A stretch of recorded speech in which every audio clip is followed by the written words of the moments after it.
He doesn't care what happens to anyone in California. That there's the proof of the laws that he is signing into existence is proof that he doesn't care about us. We're lied to. We've been led to believe things that just aren't true because we aren't electing people of character who actually care. Why is Karen Bass worth millions of dollars? I don't know. I have no clue. It's called corruption. This campaign is about Californians. My campaign is about every single Californian whose life is being made more difficult by the current agenda in government. You're just an average Joe. Yep. Like me. So tell me, what made you get into this race? Knowing that it was either going to be the same or worse. I knew that because of, and at the time when I started thinking about whether or not I was going to do it, there were already a dozen Democrats that had said they were going to be running. And they are all career politicians that have made our lives miserable, that have brought us to today. So I knew that nothing was going to change. It's the same agenda. It's the same direction for California. And there were no Republicans running. Republicans think that they can't win in California. So I don't want to say anything disparaging about prior years, but we've had good men and women who have run, but not capable winners. That not anybody that was capable of actually winning. They're just good people, and they got overshadowed by the run.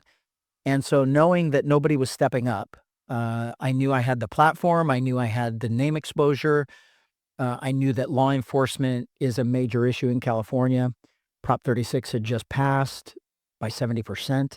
That means that the majority of this state is tired, and we want something different, and a law enforcement leader is going to bring it to them. So you are not a politician. I'm potentially speaking to the next governor of California right now. You have been a lawman for the past 32 years. Okay. And you are coming from law enforcement background. Tell me, who was Chad before the badge, before running for governor? Who are you? Where'd you come from? I mean, how was your childhood like?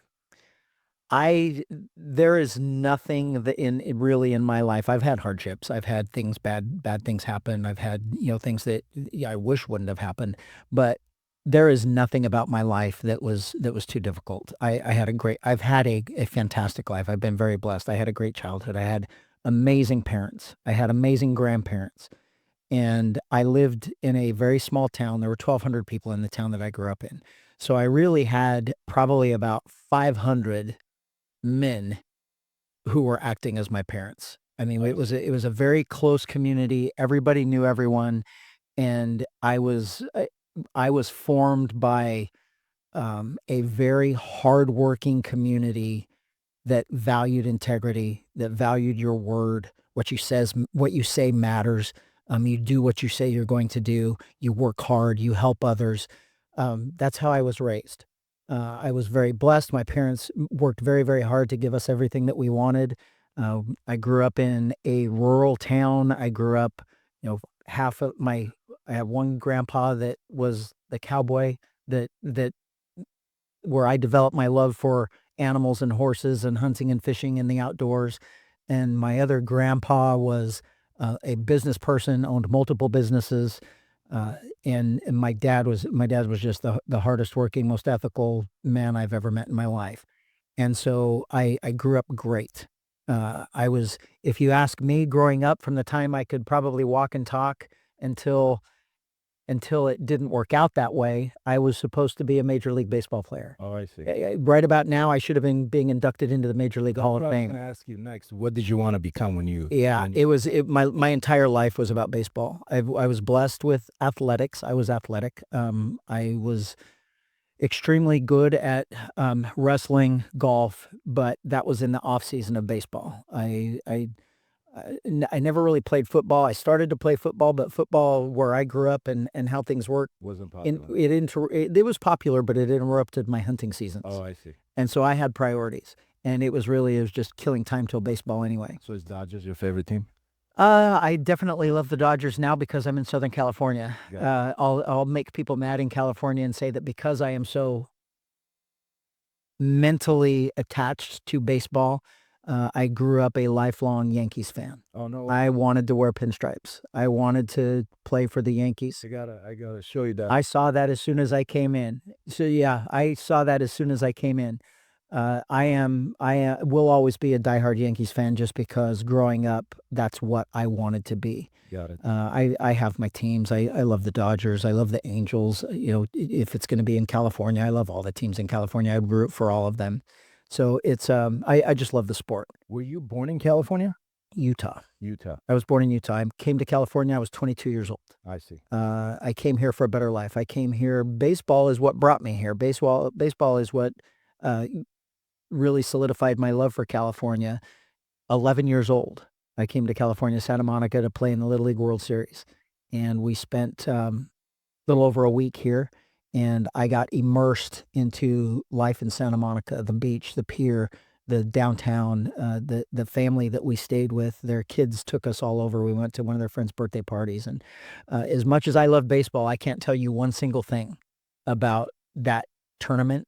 I know we lost, Yeah. but I can tell you everything about California. I can tell you, I still see their faces, the people that we stayed with.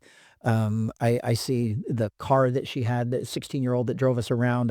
Their friends. I see the arcade that we went into, the beach. It's so vivid. That was truly emblazoned in me.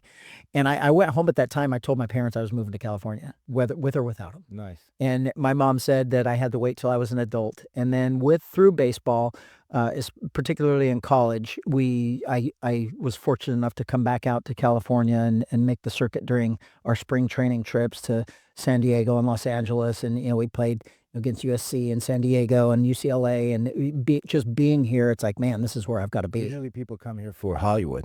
Yeah, no, I came here for California, and it was just very appealing to me. But I also knew that if you could make a life here, you could make a better life for yourself and your family than where I grew up. And so that's really what brought me here. And I have been blessed, and I achieved it. I achieved my California dream. I a beautiful wife, a beautiful family. We raised our kids. Now we've got grandkids here. My career, I can't say anything bad about my career. I'm very, very blessed. Everything is good for me. And all of that, my life in California, from how I grew up, why I came here, what I achieved, and what I got while I was here, that all lends into why I'm running for governor, because my kids do not have the same opportunity in California that I had. And that's one generation. I did, and I was able to work as hard as I possibly could to achieve it. And my kids are at the point where they can work as hard as they want, and they're never going to achieve it. You run California as one of the California's largest sheriff departments. Here. Riverside County is the fourth largest county in the state. Yes. Comparably, We're actually the second largest sheriff's office. We're the fourth largest sheriff's office in the entire country. comparably to the past 10 years, has crime increased? Has it gotten better? Has it gotten worse? It's gotten substantially worse. Crime in California has gotten substantially worse since 2012. 2012 was the demise of public safety in California. It started with AB 109, which was called prison realignment. Uh, it was a failure of the state to manage the prison population. You had a Democrat agenda that truly has a love affair with criminals. They believe that criminals are victims of society, and it's your fault that people commit crimes, because if you don't work as hard as you did or do, and if you didn't purchase all of those nice things that you have that other people don't have, they wouldn't steal it from you. So you're causing them to commit crime. Is that why we came up with Prop 47? So Yeah. they can have those nice things? Yes, it is. It truly is. It was to decriminalize California. So AB 109 was prison overcrowding. So instead of building more prisons, which that's what they should have done, that was the only answer. Yeah. Is if the prisons are overcrowded, that means you didn't build enough prisons. So instead of building more prisons, they just let everybody out of prison. They let the majority of them back out on the streets, and then they filled county jails with the rest of them. So they put their overcrowding onto us. We went from 170,000 inmates in 2012 to right now there's 80,000. Wow. And Doesn't That's 90,000 less inmates that have gotten out. Yes. And that was due to mostly Prop 57 or That was AB 109, okay. Assembly Bill 109, prison realignment. So that was the start. And then right after that, so they wouldn't send anyone to prison anymore, they came up with Prop 47 and Prop 57. So that was in 2014, 2015. And those AB 109 was the demise.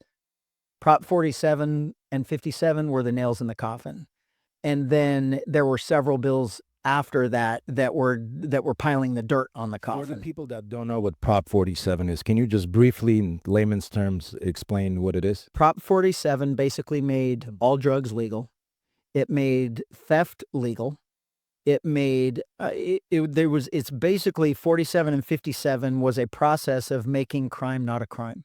Felonies were made misdemeanors, misdemeanors were made infractions or nothing, and it was the enabling of criminal behavior. It raised theft to just under $1,000. Yeah.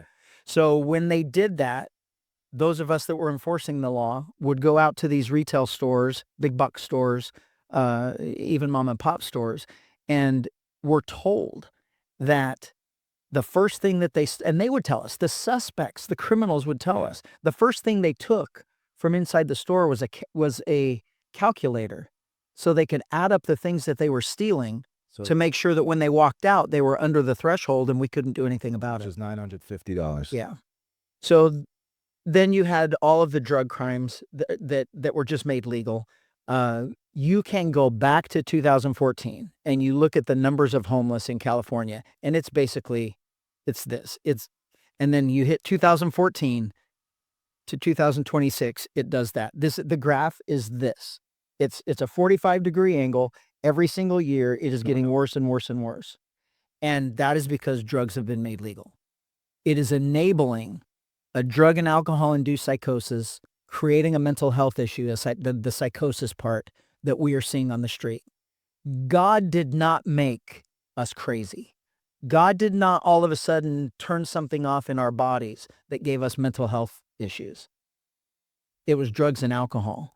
It was there are some that are food related or that are medication related and those types of things. We have to realize too that for the last 20, 25, 30 years, we've been feeding our kids drugs because we didn't want to raise them. Teachers said that they were uncontrollable. They talked too much. Parents, instead of sending their kids out to play, gave them drugs to calm them down. Speaking of drugs, Tom, can you pull up that stat on the use of fentanyl in California, especially? So we were looking at stats. So fentanyl usage is about 62% compared to other drugs, and it has gone up since 2018 and 19, and that's when your friend Gavin Newsom took office. And he became governor. Yeah. And if you can take a look at the chart right here, right there. So drug overdose, 11,359. That's a 128% spike since 2018. Okay. And compared, if there's another chart, Tom, if you can show compared to like cocaine, there you go. Cocaine, methamphetamine, fentanyl. If you can look at the fentanyl, that's the orange line going up, and you were just giving us the incline on the chart. Again, this is from 2018 to 2023. So I want to understand, if we are a statistics kind of a people, we are a statistics numbers type of a government, and we can see these thresholds going up on a constant basis, why isn't anybody doing anything about it? I mean, especially here in LA County, and your county as well has a massive problem of drugs. So the answer is not what anybody wants to hear. They don't want to hear the truth of what their government is doing to them. So we as a society have to start getting back to basic common sense, reasoning ability, and truth-telling. And when you and I sit and talk about just how you explained it, and you kind of explained it perfectly, if we are based on data, we do things based on data, and that's the proof that something bad is happening. So why don't they do something about it? And the common sense reasoning answer is there is no reason other than they want it to be that. But for what purpose? I mean, what sane governor, what sane leader would want its own people? I mean, if we just equate this to a dad, a mom, and their family, who would want that to be in their home? Drugs, corruption. Well, he doesn't care. He doesn't have it in his home. And he doesn't care whether it's in your home. He doesn't care what happens to anyone in California. That there's the proof of the laws that he is signing into existence is proof that he doesn't care about us. He doesn't care about the consequence because the consequence is enabling them to get elected again. So you look at Then are we? Look at the homeless issue, and the homeless issue has to do with drugs, it has to do with fentanyl, it has to do with all these things. So you look at those numbers and you look at we'll take fentanyl. Fentanyl is a perfect example because we have been begging the governor to force legislation for law enforcement to be able to combat fentanyl, and they have absolutely refused to increase the penalty for supplying fentanyl to kill somebody, increasing the penalty for trafficking fentanyl, selling fentanyl. They have absolutely refused. Why? They want it here. They want fentanyl on Skid Row. They want fentanyl on our streets because it's creating this homeless industrial complex. The money that they are dumping, taxpayer money, billions and billions and billions of dollars that are making a whole bunch of people rich, are the same people that are putting a portion of that money back into the election campaigns for those same people to keep getting elected again. Speaking of that, do you think that people who sell these drugs, especially fentanyl, they should be charged the same way as a homicide or a murderer? Completely.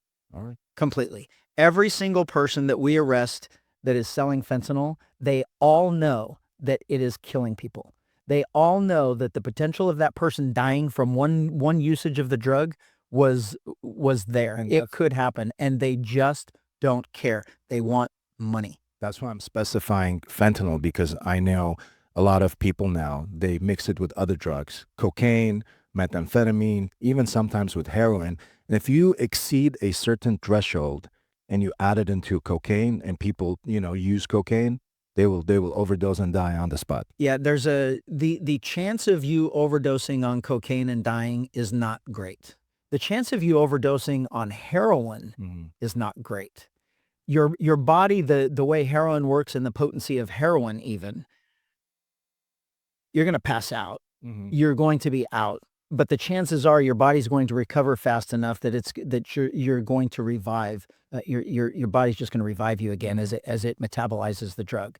It's not the same with fentanyl. Fentanyl is too potent. So that people are dead within minutes. You ingest amount of fentanyl that you don't really know how much you're ingesting, and you're dead within minutes, and there's no reviving you.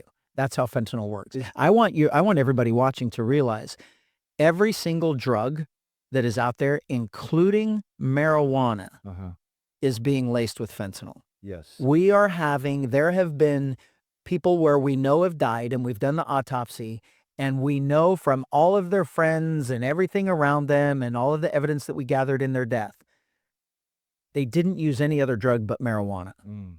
The marijuana was laced with fentanyl that they didn't know, more than likely, but the drug dealers know it. Marijuana is not physically addicting to your body. It's more of a psychologically addicting. You just want to smoke weed. Yeah. By putting fentanyl in it, the drug dealers are now addicting you physically to where you absolutely need it, to where you're going to keep going back to them and buying more. So they're creating that customer. They don't care if you die because they're addicting more and more and more people that are keep coming back to them. And they're addicted to the fentanyl in it, not the marijuana. But people are overdosing on marijuana. They're overdosing on cocaine. They're overdosing on, they think they're taking a pain pill that they've been taking forever, and it may be legal, it may not be legal, it may be coming from Mexico, may not be available in the US, so they're buying it on the black market, but it really isn't the pill. It is nothing but a fabrication made of nothing but fentanyl. And then they're taking that pill and dying. That's what I was going to ask you. It's usually mostly from the black market, not from retail marijuana stores, I assume, because those get tested and it goes through a lab and so on and so forth. Correct. Speaking of Skid Row, my favorite part of city of Los Angeles, I asked the same question to former Mayor Villaraigosa when he was here. Okay, you are a contender, or he's also a contender for governor, as you know. Uh, I asked him, Skid Row has been around for more than 20 plus years, if not more. It's more like 100. And since you mentioned 2014, it's been skyrocketing and going up the homelessness crisis. Why aren't we cleaning up one of the most important parts of downtown LA? I mean, that's a very critical part. There's a lot of businesses over there. People are scared to do business over there. Yeah, Real estate prices have significantly gone down because nobody wants to buy anything over there. yeah. Why aren't we, as a county or a city or as a It's state, doing it's something? very easy. It's very easy. And we're talking about Skid Row, Los Angeles. We have not had a mayor that has wanted to get rid of Skid Row. If Antonio Villaraigosa wanted to get rid of Skid Row, he was the mayor for 2 terms, 3 terms. What was it? I don't remember. Yeah. What did he do to make it better? Absolutely nothing. Don't listen to anything that he said. I like Antonio. He and I get along good. I honestly I believe we have more in common as grandparents than anything. That's all we talk about is our grandkids and how great it is to be a grandpa. Yeah. He's a great grandpa. So I like him as a person. As a leader, he is not. As a politician, he has proven that he's failed. He could have made a difference in Los Angeles, and he didn't. He's touting that he made a difference in public safety, but he didn't. He was the mayor. He happened to be present when they actually had probably one of the most respected police chiefs in history in Bill Bratton. Bill Bratton changed public safety for Los Angeles, despite politicians. He was a leader. He led LA police to do something better. And he created the environment that crime went down in California. It wasn't Antonio. And so Skid Row particularly, he was in charge of the entire budget of Los Angeles. Why didn't they fix Skid Row? They didn't. They don't want to fix it because it's money for them. The money that they dump into it goes to their friends, to nonprofits. We see that now. It's being all exposed. It didn't happen this year. It wasn't just this year. It wasn't just Gavin Newsom. This has been a Democrat-controlled California for 70 years.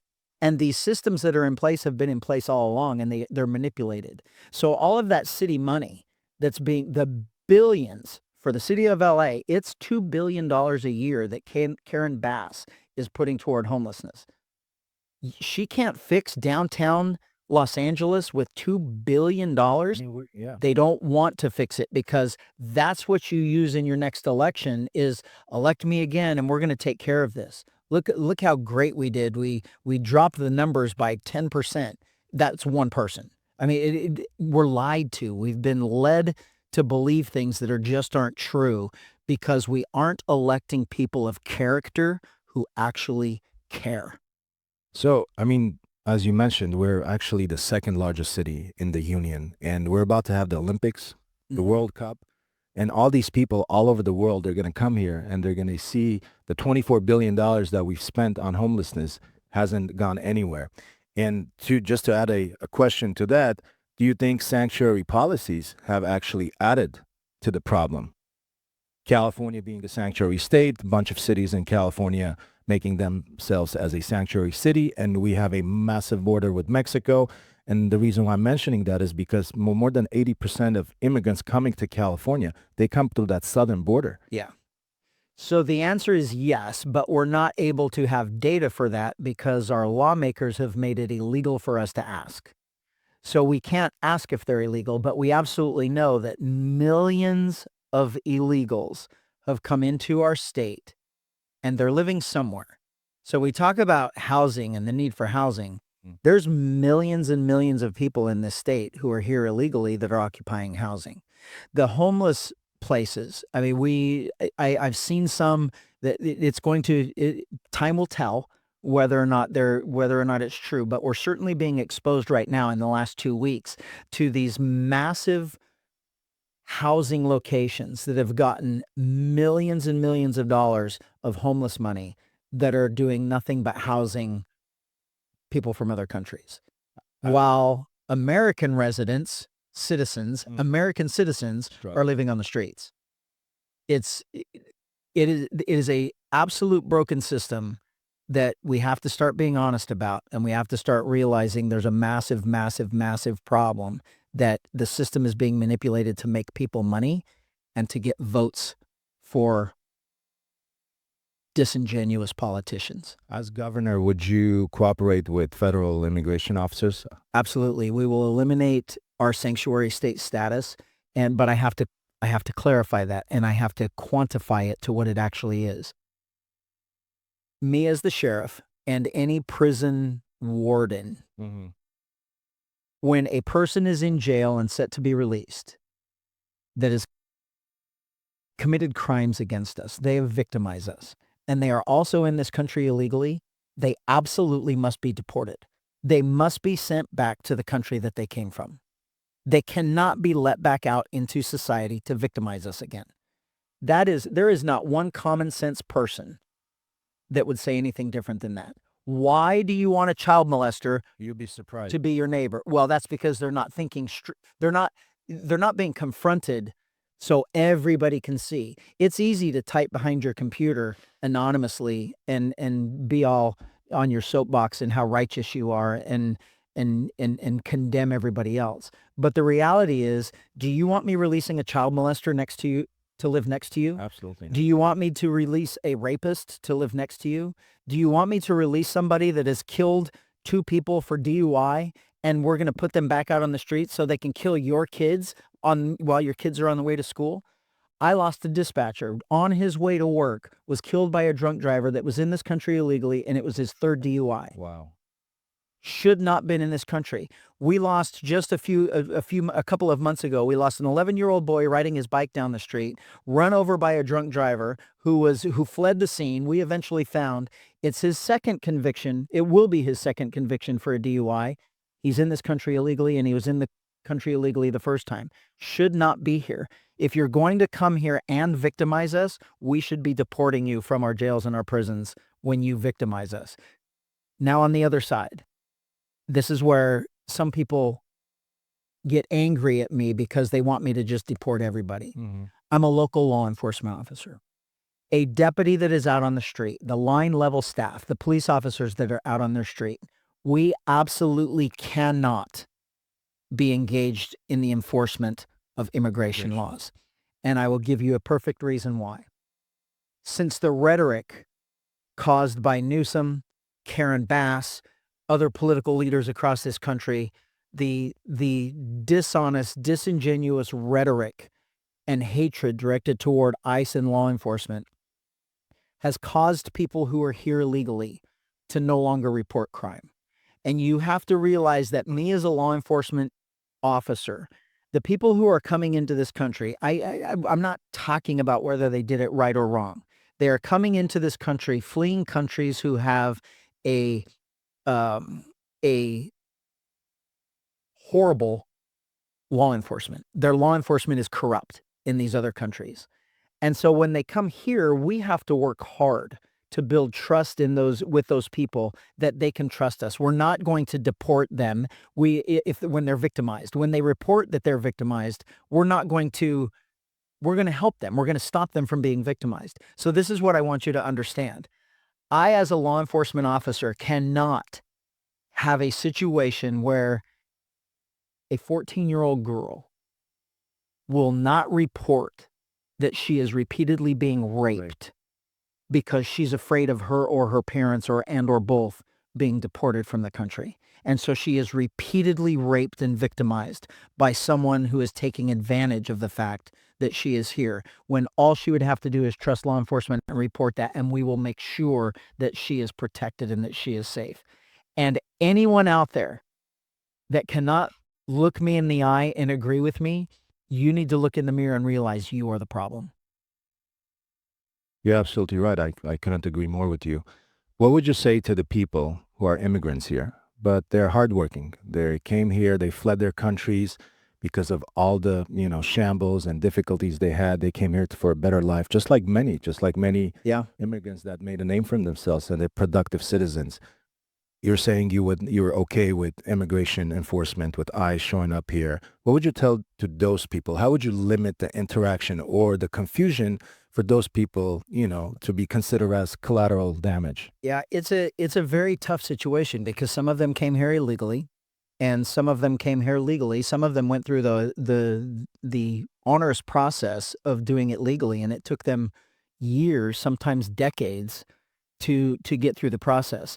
And it's certainly not fair to any of them, those law-abiding people who came here and they're proud to be Americans. They're proud to they still love their culture, Hmm. but they left a failing country, persecuted country, to come to the greatest country in the world, and now they consider themselves very, very proud Americans, and they went through the legal process of doing it. It certainly is not fair to any of them that people are just allowed to break the law and come into the law and get all of these free things that they didn't get. They had to come here and struggle, and they had to come here and work very hard for the American dream, and the American dream is you work as hard as you can to achieve as much as you want. Yeah. That's really the American dream.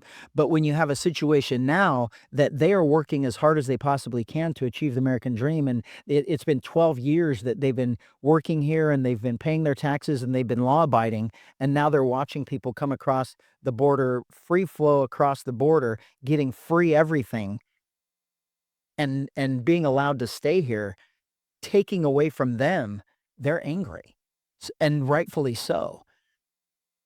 That's why it's a very, very fine line, and I look at the people that came here illegally. They came here illegally, knowing that it was illegal, and they were taking the chance of making their life better, but in the back of your head, they knew it was illegal, and there was always that chance of them getting caught and something happening to them.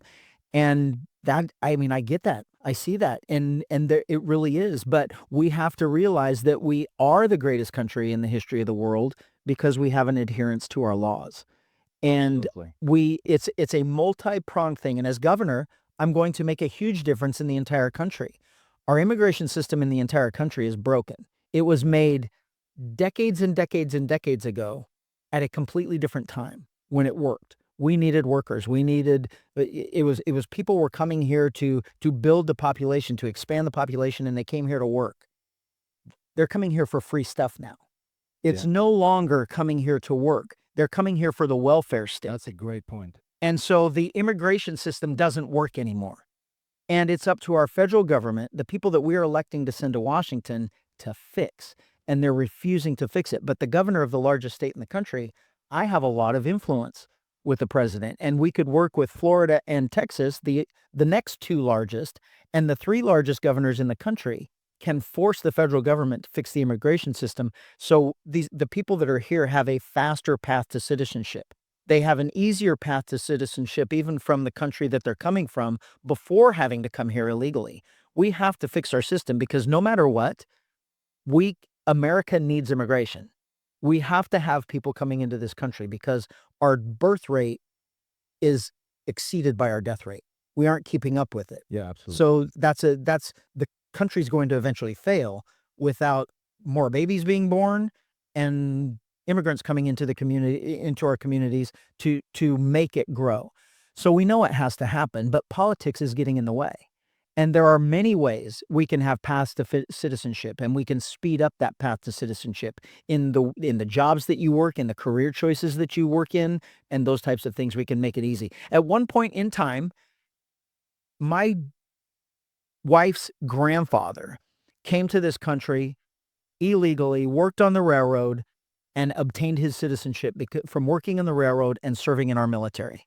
And he had that fast, that accelerated path to citizenship because of that. I mean, look at Ellis Island. They took it away. 1900. My family came through Ellis Island. There you go.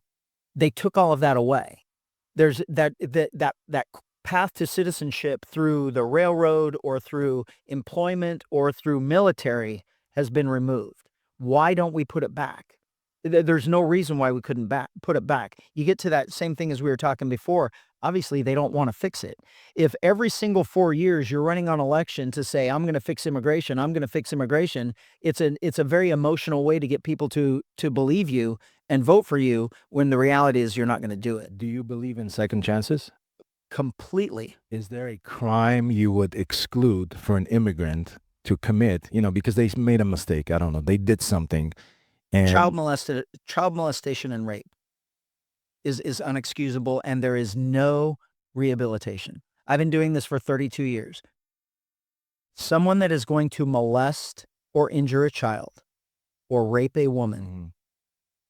there is no rehabilitation for that Is person. there a crime you would excuse for them? I'm talking about a minor. That's a massive crime, like an Infractions. infraction where, you know what? Running a red light. Let's give. Oh, okay. Right. Running a red light. Not stopping at a stop sign. Like for them not to get deported because of that. Yes. You know, because people can make mistakes. We're all Absolutely they humans. can. I made mistakes, you know, when I was growing up. Absolutely. So that's why I want to understand how a sheriff and a potential governor thinks for immigrants, because that's a massive topic in America Yes. right now. And that's one of the reasons when you were saying people are fearing to go and report to law Yeah. enforcement officers because that one simple infraction you were talking about can actually get them deported. Yeah. So coming to our country to make your lives better is understandable. I mean, the hardship that you to flee where you are, to get out from where you are, and the hardship that it takes to you to actually get here. I mean, in some terms, it's commendable. I mean, you went through a lot, and you may even put your family through a lot on your way here. You know, trying to get them here. That's understandable. I do get that. Coming here to make your life better and working your behind off for a better life and a better life for your kids is commendable. Coming here and victimize us by breaking our laws once you get here, you're no longer here to make your life better. Oh, no, You're here yeah. to make our lives worse. You're stealing from us. You're victimizing us. I will tell you, I have it's a misdemeanor to get a DUI. Mm-hmm.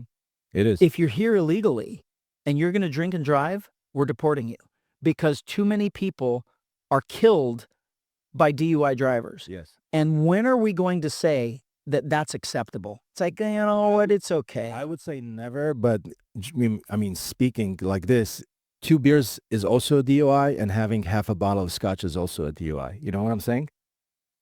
So that's No, what I'm I didn't saying. tell anybody to not drink. Yeah. Why are you getting behind the wheel of a You're car? absolutely right. So About it. I got to tell you, it's a hard no for me Yeah. because there are also people out there that working their butts off by being Uber drivers, You're and it's right. cheap. So You're for the right. cost of 2 drinks, you can get you a ride home and you're not going to kill somebody. But it takes responsibility, and it takes you wanting to make your life better, not coming here and then being selfish and victimizing other people. So you're telling me all these politicians, especially in California, Newsom, Karen Bass, they just simply don't care about They the don't care. people of LA. They don't All care. those campaign promises, or do they become like that No. after they get elected? I mean, both of them have been career politicians forever. For their entire lives. Newsom was a lieutenant governor, San Francisco mayor. He's been related to the California Democratic Mafia. You know, Why is Karen Bass worth millions of dollars? I don't know. I have no clue. It's called corruption. Why is Newsom worth probably hundreds of million dollars? We don't even really know how much he's worth. It's corruption. He's had a job his entire career that pays less than mine. I can't afford what he has. I can't afford a $12 million house out of the blue. I think he has a winery as well or something. Yeah. Is that yeah? Yeah. Yeah. I can't afford to start a winery either. I Yeah. can't afford to start restaurants. So when you look at career politicians who are multimillionaires, are they doing it for us or are they doing it for them? They're not doing it for us. We have to realize that. I'll tell you a perfect example of California, a man that I probably respect more than anything. His name is Stan Ellis. He is an assembly member out of Bakersfield, Kern County. Okay. I don't know how much he's worth, but he's probably, This is him? that's Stan. Businessman Stan Ellis. Yes. Okay. That's Stan. Stan is a self-made man that is I'm guessing, mega multimillionaire. And he gave it all up to run for election so he could try and make California better. He's not in it for himself. That's a person sacrificing his company, his family, time, all of those things because he knows California is broken and he wants to make California better for everybody else. Besides Stan Ellis, who else do you admire in California politics? There's a few. I mean, there's any of the, I That's a great. Well, this is going to be this is very simple. This is very simple. I will say that it's the majority, if not all of the Republicans. And for those listening, you've got to believe me here when I say we got to start being honest.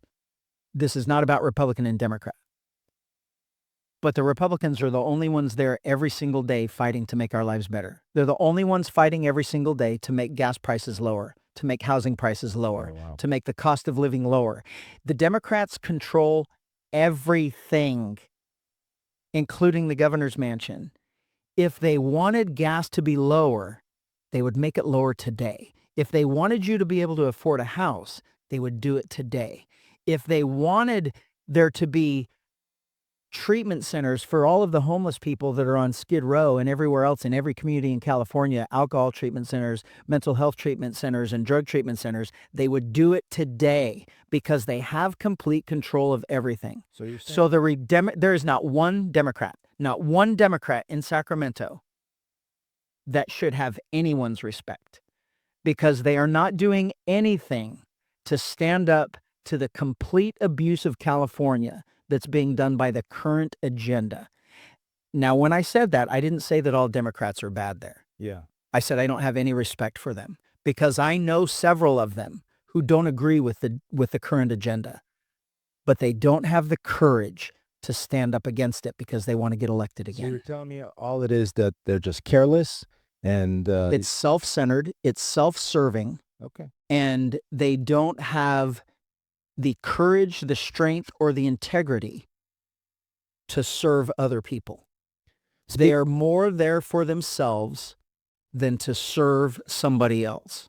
Speaking of that, I'm sure you know, California has one of the largest business exodus from any other state in the union. Tom, if you can pull up the stat on of how many companies have left.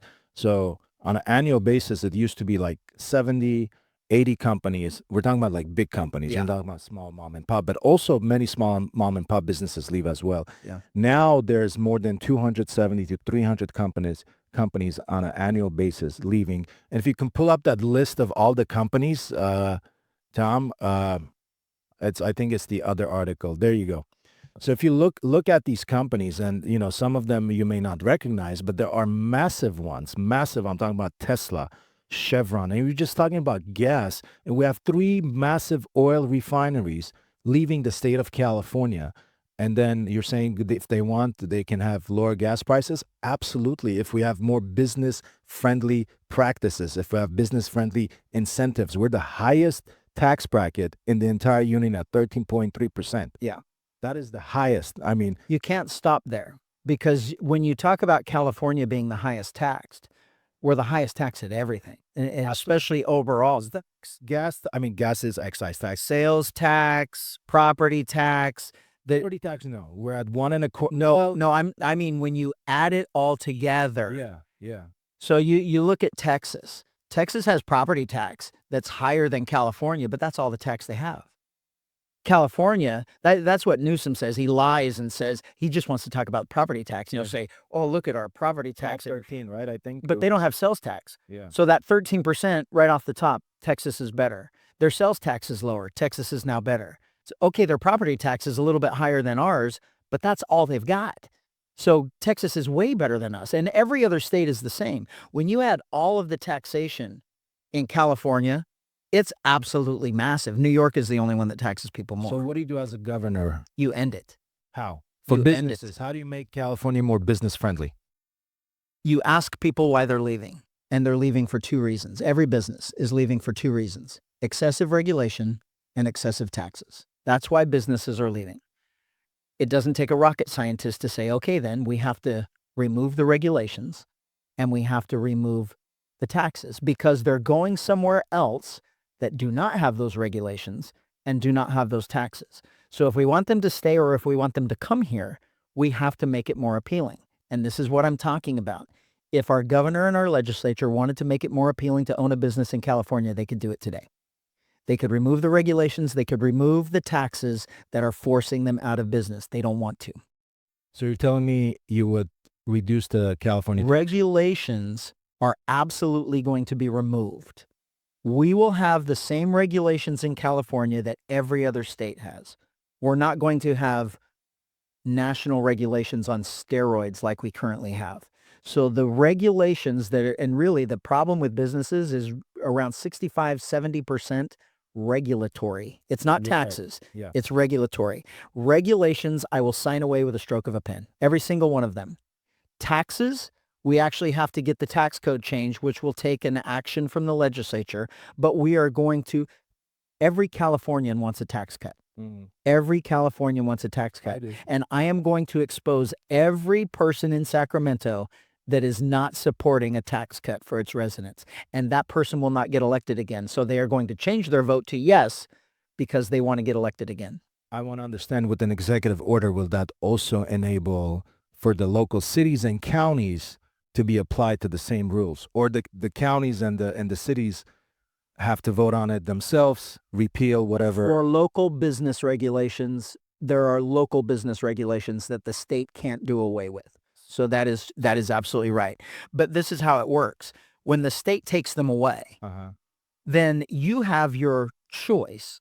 Do you want to open your business in Los Angeles or Riverside? Because Riverside has no more regulations because they took theirs away, or do you want to open it in Los Angeles and pay all of the regulatory fees and restrictions? So, I mean, look, I'm a business guy. I'm a businessman. And I understand your question, but if I live in LA, okay, and my family's in LA, I'm not going to go to Riverside. Why? Because I want to understand how the governor or the governor's office will enforce the counties or make them change You or can't. put pressure, funding The pressure, because there's a lot of okay, so I'll ask you that. So we'll say, I'll let you stay in LA. I mean, I don't care if it's LA, but it's from one city to the next. It's up to the cities to make it appealing for you to bring your business. And if they don't want your business, then they can tax you out of existence. And because you want to be in the city of Los Angeles, your business is going to fail because they're going to tax you out of business. Um, If you go to Whittier, mhm. Whittier is taking all those regulations away. So go to Whittier, open up your business, and now you're fine. That's a little bit different. That's how government is supposed to work. Whittier is a little bit different. There's LA County, there's 88 different municipalities in LA County. But I'm going to give you an example, okay? I own an ambulance company, okay? It took me 4 years to get a county ambulance permit. 4 years and about $300,000 spent. So that means I had to buy 2 ambulances, pay the payments for those ambulances, pay the insurance, rent an office, pay the office every single month for 4 years until the county decided, you know what, it's time for Joe to get his county. Do you want me to tell you how this ends? How? When all of us get tired of being apathetic about the people we vote for. Everyone who is running your city government, you voted for them. And there's my favorite quote from a founding father is the government that you elect is the government that you deserve. So all of those things and the way our government was set up was local jurisdictions were supposed to have control. Uh-huh.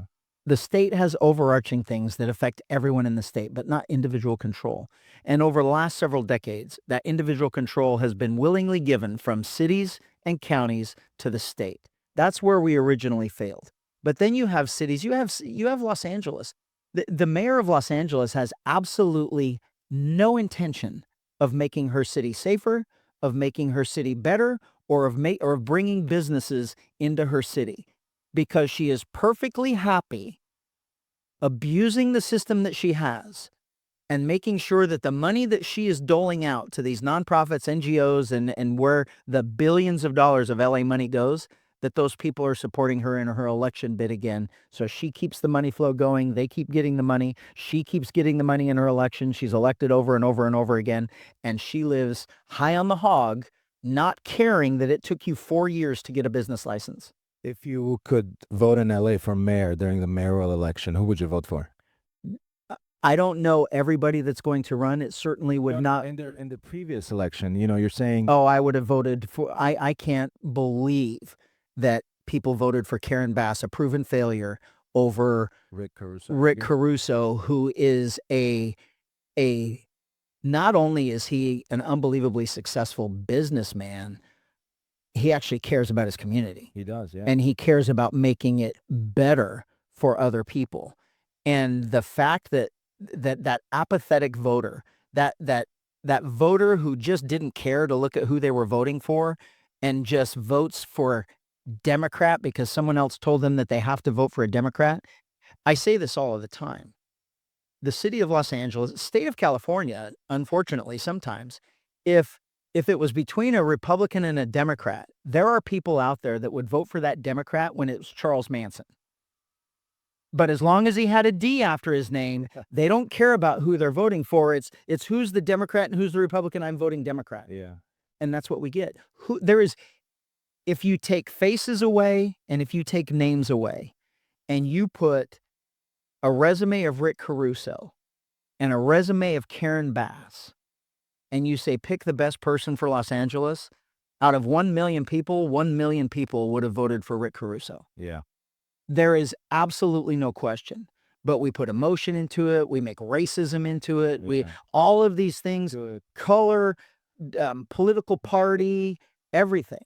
And that's why we are losing in California. That's why Californians are losing to Democrats and Republicans. We have to start voting for people who actually care about California. Stan Ellis cares about California, Californians. I got to be honest with you. I'll bring this back to me. I'm not doing this for Chad Bianco. I have the best job that I could possibly ever dream of having. The sheriff of Riverside County in my profession at my age, I have the pinnacle of a career. I have a fantastic agency, a fantastic county. I'm liked overwhelmingly in my county by my agency. I got a perfect life going on in Riverside County. I am doing this, taking a massive pay cut, moving away from my family to make Californians' lives better because I know I can. For 32 years, never once did I respond to a call for service and say, who'd you vote for? And then when they answered, then I either walked away or I helped them. I don't care. I respond to Californians in need, and I make sure that I address their concerns and I fix it and move on to the next emergency. That's my makeup. That's what I was 32 years of on-the-job training, of problem solving and in fixing emergencies. And all I'm going to do is go to Sacramento because I absolutely know that I can make every life in California better. If you don't make the general, who would you endorse? If I don't make the general, it's going to be a Democrat that guaranteed wins in November. I will not endorse any one of them because they're the reason why I'm running in the first place. It's either going to be the same or worse. And unfortunately, on the election side, and I'll tell you, there's only 2 Republicans that even have a chance, and it's me or Steve Hilton. The Democrats are raising money to fight me. Yeah. Newsom knows that I'm going to win. Newsom knows that he knows so much so that I'm going to win, that we are learning now that he is sabotaging the next 4 years of the next governor, saddling them with billions, hundreds of billions of dollars of debt that he is making right now, that he is creating right now. If he thought that a Democrat was going to win this election, why would he sabotage the next Democrat that goes into office? It wouldn't happen. He knows I'm going to win. The Democrats are doing everything they can to raise money to fight me. They're not fighting Steve Hilton because they know that in a general election, a Republican against a Democrat, if it's not me on the public safety side, making our lives better, proven leader, proven integrity, they know I'm going to beat them. You're number 1 in the polls. Yes, You're and at the 13%. So the endorsement, I mean, it's a strange hypothetical because I know I'm going to be number 1. Not being 1 or 2 means that something very, very bad happened, and California is Or California has no spine, maybe, in order for you not to be number 1, because I can't imagine how they are not sick of what's going on right now. Yeah. So I have repeatedly, for the last 11 months in this campaign, have crisscrossed this state. And the support that I am getting is not because I'm a Republican. I'm not going to win this election for the Republican Party. I'm not winning this election to harm the Democrat Party, to destroy the Democrat Party, to turn this state red. This campaign is about Californians. My campaign is about every single Californian whose life is being made more difficult by the current agenda in government. And I am going to fix our broken system to make sure that government is finally working to make Californians' lives better instead of all of us working so hard to make California government bigger. That's not what we were designed for. That's not how we were made successful.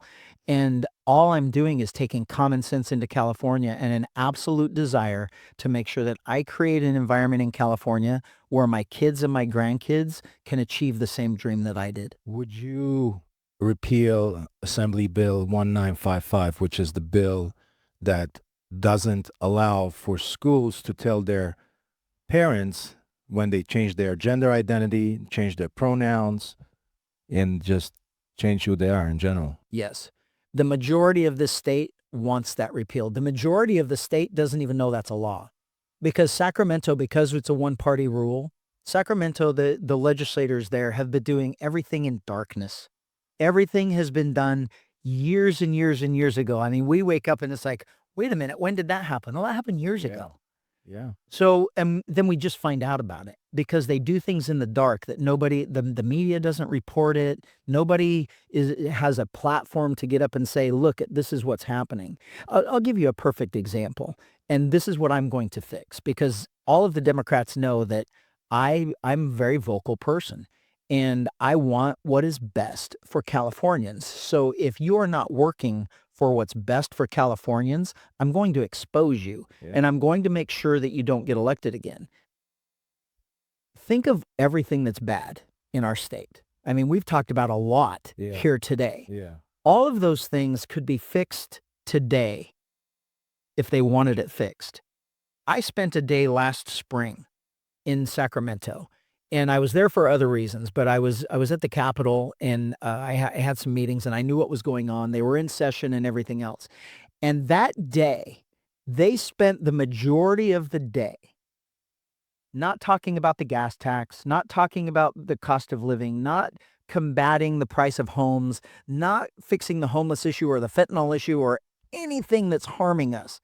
They argued for the majority of the day about whether Sasquatch should be the mythical creature of California. Is that what we elected people for? Maybe we elected Sasquatches. Yeah. We need someone there that is going to hold those legislators accountable and make them do their job. It is childish what happens in that building. Speaking of Sacramento, and I've heard you say this before, and I was there not too long ago, that's the capital of the state. Mm-hmm. You can't go out at night next to the Capitol building and walk around it without looking behind your shoulder. I'm talking about that's walking by yourself. I'm not even talking about you walking with your child or with your wife, because there's a bunch of beautiful restaurants, beautiful shops, and they close right after like 3 o'clock or 4 o'clock because nobody wants to be there after that time. Yeah. So I go to Sacramento a lot. And I spend the night there. I have to spend the night in a hotel and for business that for 2 days in a row, whatever the case may be.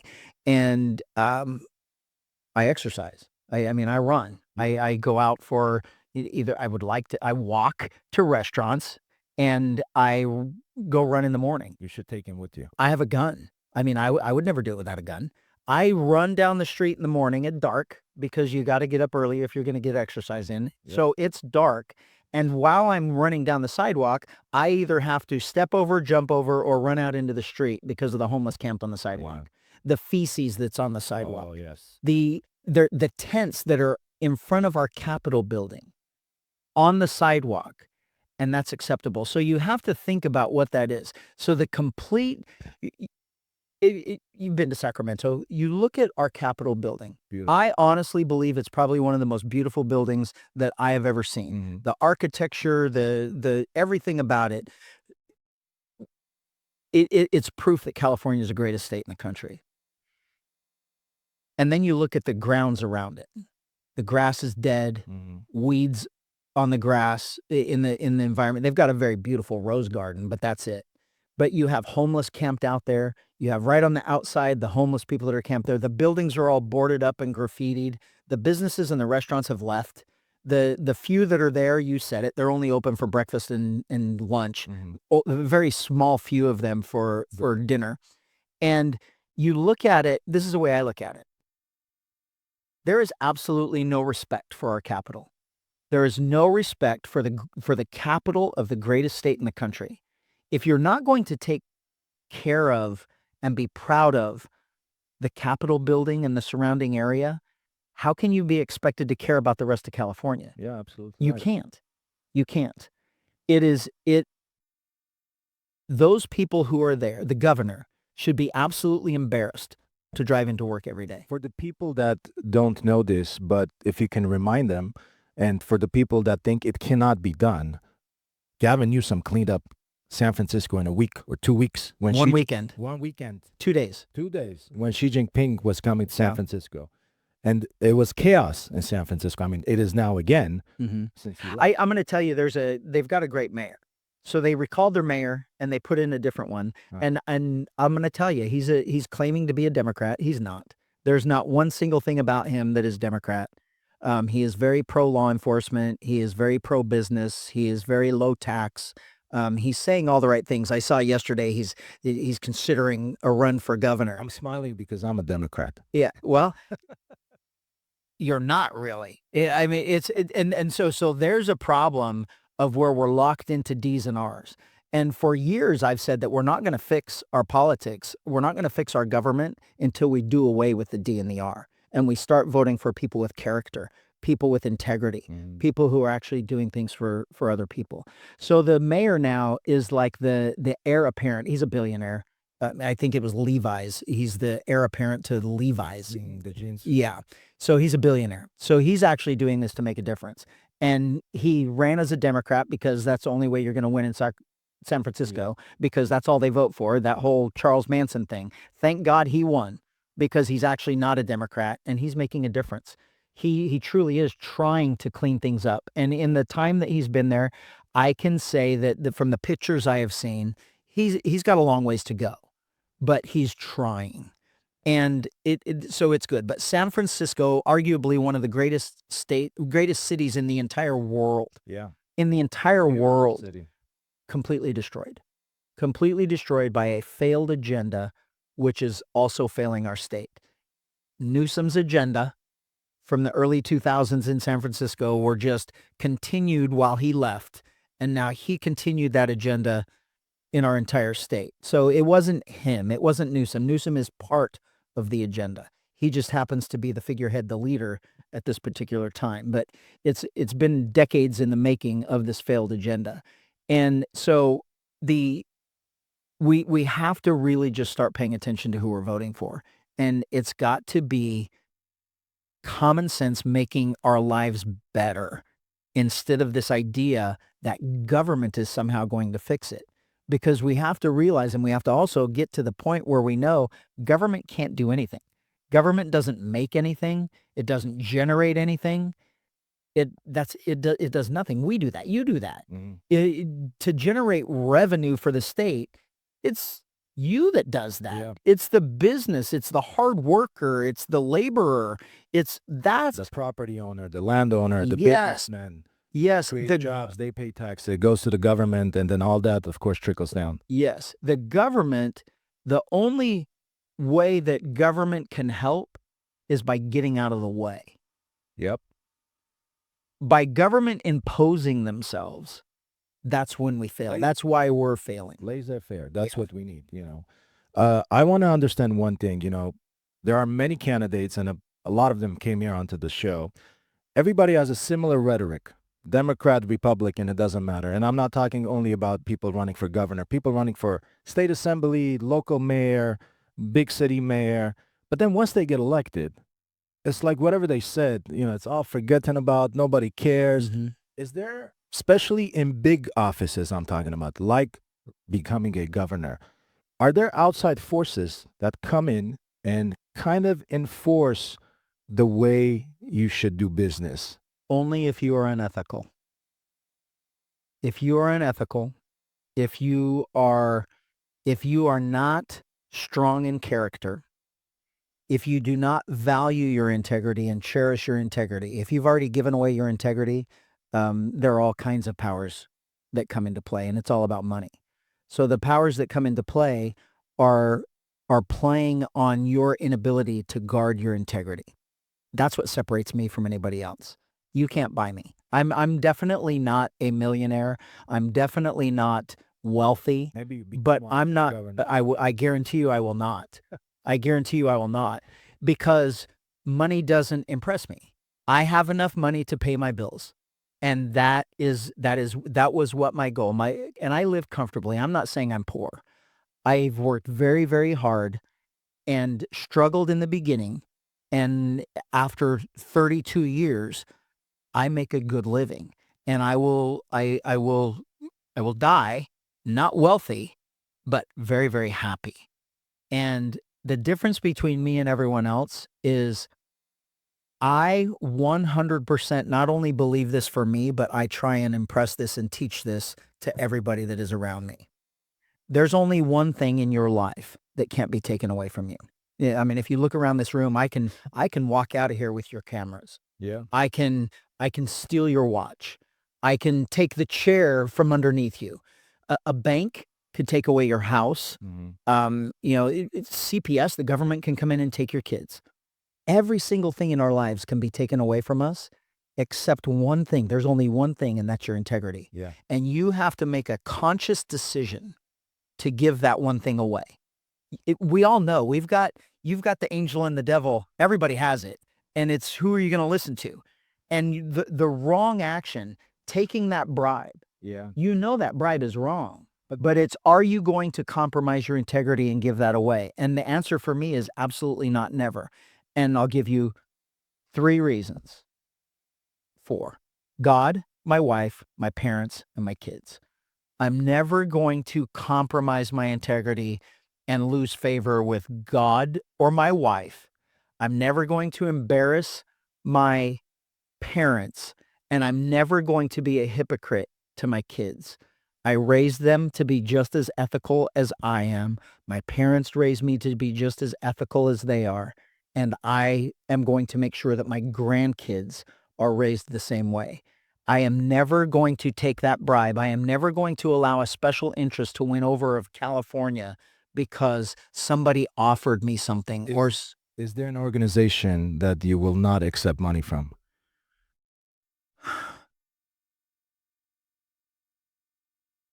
running for campaign. Yes. Is that what you mean? Yes. Running for governor. I've never thought of it. I've never thought of it. So, Because many organizations donating pretty much buys influence. If you think about bribery, we Eh, pretty much legalized I bribery here in the United States of America. I'm not talking about California. yeah, And everybody running for office, one thing they need is money. Because without it, there's no way you're going to get elected, however much you want to be the best candidate in the race. yeah. That's a great question. No one's ever asked me that before. And I guess the answer probably has to be yes on a case by case basis. Um, but it kind of goes along the same lines. I've never thought about that in my sheriff election. I don't other than the big donors, I don't know who donates to my campaign. I just people that want me to win. Yeah. And but one of the things, if you know me or if you there is not going to be ever anyone that says I've done anything unethical. I never have. It's just not out there. There could be people that will could come forward and say, I donated a lot of money to his sheriff campaign and he wouldn't sign off my ticket.